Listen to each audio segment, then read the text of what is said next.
had the shakeup with the postseason format in the Zone 4 playoffs this year, the one-game elimination in the first round, and then the semifinals even a bit quirky there as well, where the way it was supposed to shake out, everything was going to be wrapped up in 2 days with the better seed, with the back end of the home field advantage. Were you a fan of the way that the format was tweaked for this year? No.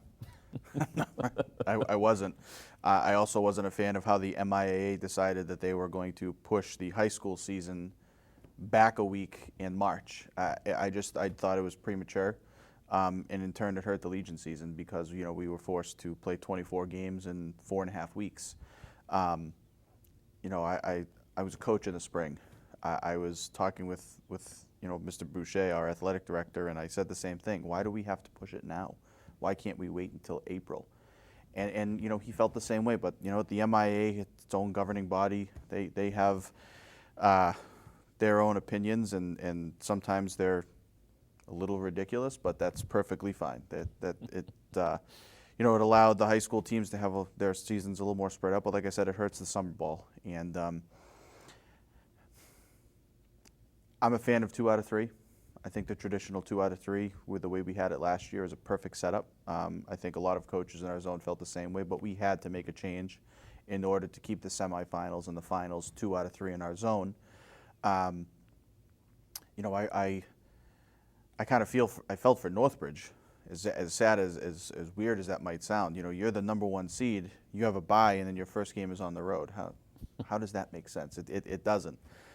If we were able to pull that first game out, now all of a sudden you're on the ropes and you've got to win 2 in the same day. It was questionable, but you know what? We had to do what we felt was best for all the kids and for all the teams, and it was a little quirky, but it worked out for Northbridge, and we were right there in that playoff setting. It was the series with Northbridge. Well, you were able to get through the one-game elimination and what was arguably one of the most exciting games of the season, a little bit of a controversial finish against Shrewsbury, but in the end, Milford able to come out on top, and it locked you in with that series against the number 1 seed in Northbridge. And it was amazing to watch the season series unfold with Northbridge this year. The regular season games, the postseason games. It's always that team that seems like it's there the team that gives Milford really that toughest battle of the year. No matter who's on the teams, no matter what year it is, it seems like that is always one of the marquee battles of the year. And that's how it was this year. And Northbridge had a lot of lopsided wins on their side over the course of the regular season, yet all of those games against Milford were close, hard-fought games, and it was the same thing in the playoffs. And just what was that matchup, that in-game battle back and forth like between Milford and Northbridge over the year? Well, I think one thing that will play into such close matchups would a lot of these guys play against each other during the high school season. Some of them play with each other. Kyle Nocera played with the majority of the Northbridge team. A lot of those guys, from Nipmuc High, and that competition, it'll rise, and whenever you're playing your rival, obviously it's going to rise. And rivalries, are only as good if you have 2 teams that are both successful. It's not a rivalry if one team dominates another team. And it's just 2 quality programs, each and every year in and year out, are always at the top of the standings, working to be in the playoffs. And I think that's just a testament to the programs in general. Not myself or Coach DeMasian as coaches, it's the kids. And the kids buy into it, and they buy into the programs and the success that the programs have had in the past. They want to continue that, and I think it's just another example this year. It's hard-fought games because it's 2 quality teams. And you sent Kyle Nocera out to the mound in that game too, down a game, knowing you needed to win that one to hope to force a deciding game 3. And Kyle was even coming off of a relief appearance in your Shrewsbury playoff game where he threw 35 pitches. He was coming back on just two days of rest from that. And his performance in those first 5 innings of Game 2 was arguably the most dominating pitching I've seen in my 4 years of covering Legion ball. I don't know if I've seen a pitcher as locked in and as motivated. When you started seeing him that day, whether it was warming up before the game, whether it was those first few pitches of the game, could you sense that there was something different, something a little more special about Kyle on that day? No, yeah.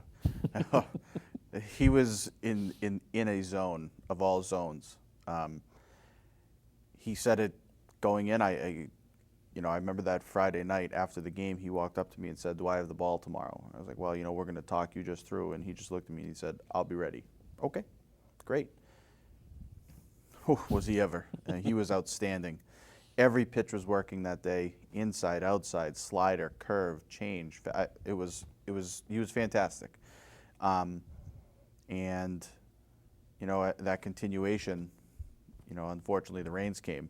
And the continuation the next day, he was at 59 pitches, and I had said to him, we're going to see how you feel tomorrow. And again, he said, "I'll be ready." But we want to make sure that we're taking care of the kids before it's, adrenaline can push you a lot on that day. And he came back the next day and said, "I don't even feel like I pitched yesterday." Okay, your ball. Let's go see what you can do. And he continued. Mm-hmm. Soft line drive up the middle, a bunt. I even forget what the next out was. I think it was a strikeout or a pop out or whatever the case may be. And I guess, Coach DeMasian said it's a game of inches. And he had Matt Nichols struck out in strike 3. And unfortunately, he didn't get the call. And next pitch was a single up the middle. And that's all she wrote. And, but the one thing I'll continue with, I said our kids were bulldogs. Kyle Nocera was a bulldog, and our kids didn't quit in the 7th. They very easily could have, packed up their bags, gone 1, 2, 3 in the 7th, gone quietly, and they didn't.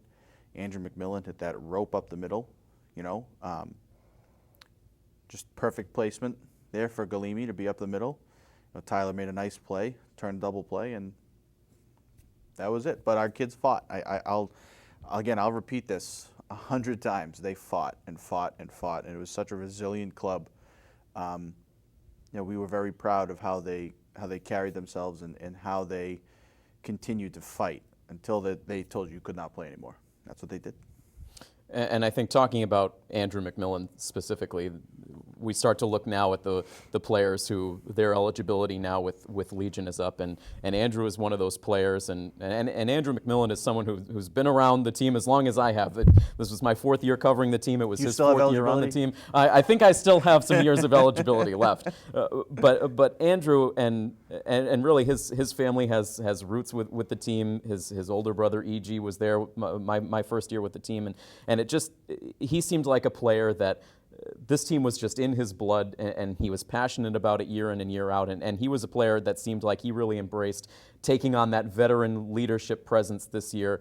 What was it like watching him over these years, and in particular grow into the leader that he was here in his final year? He made things look effortless, didn't he? I mean, it seemed as if when you watch him, you might say, "Oh, well, he's a little lazy." No, he's that athletic. He's pure. He was a great ball player. Nothing that's flashy. He was quick, but nothing flashy. But he just seemed to get it done. He seemed every time there was a spot, he would get it done. He was flawless over there at third base. He could have easily have been a middle infielder, but he was so flawless at third base. It was rare to see a ball get by him or a bunt lay down that he would make play on. But yeah, he carried that quality just like his brother did. They were dirt dogs. They wanted to play the game each and every day, and he had a great 4 years. And it's always, it's one of the hard parts of doing of having a team like this, having an organization where the players come through, and unfortunately they have to move on, and that's a solid group that you're losing this year with Andrew being one of those players, Michael Ryan, who had been a valuable presence behind the plate for the last 2 years, a couple of Milford High grads and Mike Caffarella and Cole McNana, who we talked about in the regular season, a player who wasn't necessarily a player that got a lot of time on the field, but still found a way to make his presence felt night in and night out. So certainly that's a crop of players that's going to be, once again, tough shoes to fill for next year. Yeah, you can go right down the list of all the guys. Mike Caffarella, great corner infielder for us, left-handed bat. We didn't know what to expect from Mike coming back from college, but man, he played well for us. He had that double in the game against Shrewsbury. He had a big double, in our Sturbridge game when we played in that. Cole McNana, you really can't say enough about Cole. Didn't have a lot of playing time, but man, was he there every night. He was the loudest kid from either team, any team we played, night in and night out. Talk about a leader. Talk about going about things the right way. He just went about things the right way. He showed up on time every day. He hustled on and off the field. He was sprinting after balls during batting practice, helping take things on and off the field, taking equipment. I mean, it was all the small things that every coach would love to have. You mentioned Michael Ryan. He loved this team. He was here for 2 years, but he really and truly loved this team. He loved being a part of this team. And I remember having a conversation with his dad, when he first hurt his thumb earlier this year, and I said, we're going to have to take it easy with him. We don't want to ruin any kind of future he has. And he just kind of looked at me and shook his head. And I said, what's wrong? And he said, it's going to take a lot for him to not play this year. He goes, he loves this team and this group, and he bleeds these colors. And it's a great thing to have. It really is. Someone like that who constantly, again, goes about it the right way, wants to be at the field, and brings other guys into that circle as well. We've talked about Andrew and what he's done, and Kevin Lynch.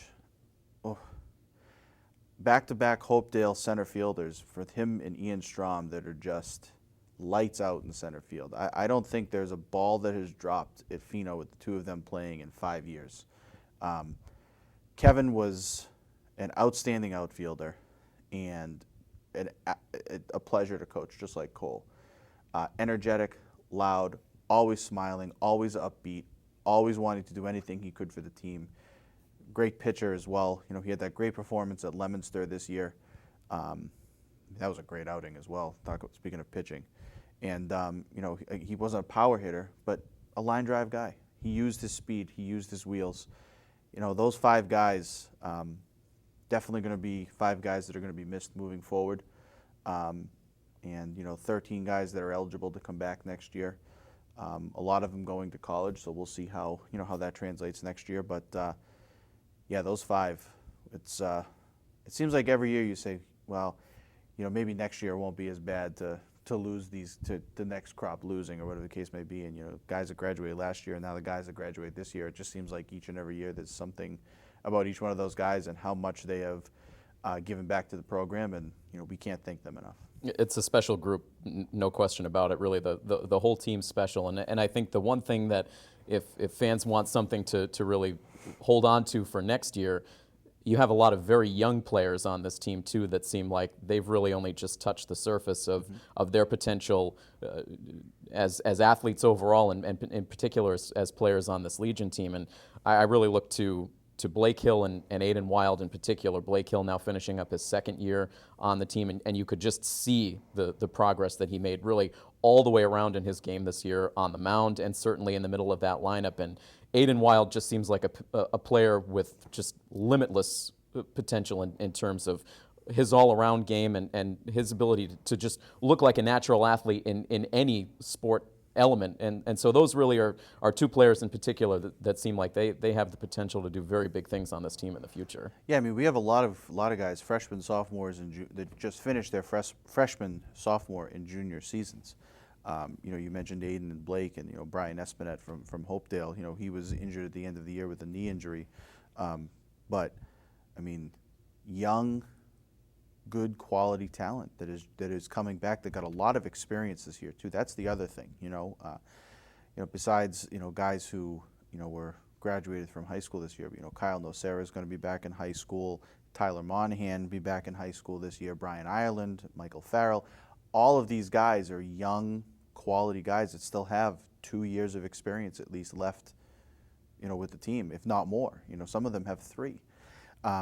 That's something to look forward to, and that's something that, we talked about this earlier, but how do you mold a team? Well, you don't just look for that current year, you also look down the road and where are these spots going to be filled. And, we feel very good about what the potential for this team has, not just next year, but for years to come.